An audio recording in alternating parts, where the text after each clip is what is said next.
precipitously along a ledge carved out halfway up steep Judean hills, making it hazardous, particularly for ambulances. Still another siren sounded suddenly, and flashing lights filled her rearview mirror.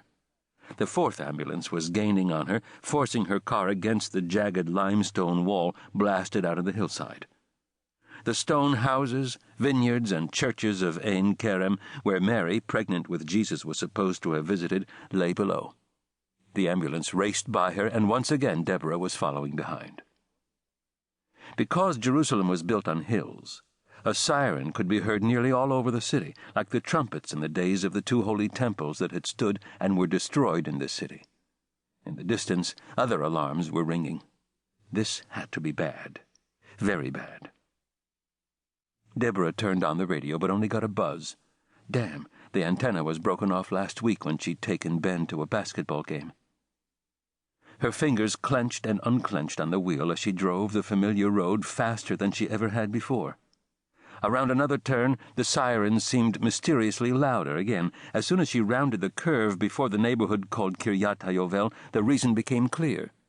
On the road ahead, a pencil-slim policewoman blew a whistle and held up a white-gloved hand to slow traffic before a shady family park, home to a playground sculpture everyone in Jerusalem called the Monster. The Monster was a two-story play sculpture of white and black papier-mâché. Children climbed stairs up the back and slid down the monster's 3 red tongues. Children like Ben and Sarah. She caught her breath. But of course, they were still in school at this time. In the mornings, mothers with babies and elderly women sat there, not school-age children. Screams and shouts were coming from somewhere in front of her. Lights from emergency vehicles flashed. Deborah crept forward a half-dozen car lengths, and then traffic stopped completely, trapping her into a front-row seat for the mesmerizing horror. Every ambulance and police van in the city seemed to be parked at odd angles along the right side of the road and on the sand of the park. Medics were lifting a stretcher from the spot where she often waited for Ben and Sarah to come down the slides. The medics' hands and the stretcher handles were slippery with blood. Other medics were hovering over another body on the sand. Behind them, more medical teams were working while policemen carrying submachine guns and walkie-talkies were pacing the perimeter of the park. More sirens wailed. A jeep full of helmeted border policemen pulled up from the other direction. A line of policemen in the khaki uniforms of the elite Yassam unit had formed a U-shaped barrier around the area where the medical teams were. Backs to the medics, they faced the frenzied crowd that shouted, "Death to the Arabs! Who wants them here? Throw them out! Kill him who rises to strike you!" A middle-aged woman in the crowd dropped to her knees and clawed her face in frenzied streaks, a Sephardic gesture of mourning.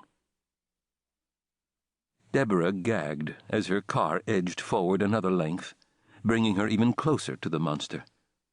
This couldn't really be happening. Now she could see a surgeon she recognized from the hospital leaning over a body. His sport shirt and pants grew red as he pressed hard on the patient's chest. He looked up, calling for assistance. All the medics were busy with other patients, and no one seemed to hear him above the commotion. Maybe she could help him. Deborah was a biologist, not a doctor, but she'd taken the hospital's first aid course and knew how to follow instructions. She swerved to the side, parking behind a police van, and started to get out. A traffic policeman with a mustache glanced at the Hadassah Hospital sticker on her windshield and leaned into her window, holding the door closed. "Nothing more to do, lady. Move on." His face was immobile. "Get back in line." She started to argue, pointing at the surgeon, but he was already covering the body with a sheet.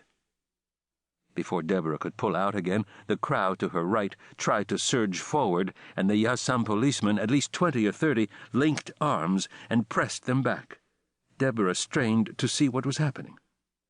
From behind the ambulances, 2 officers emerged, pulling a stocky young Arab toward the van's open door.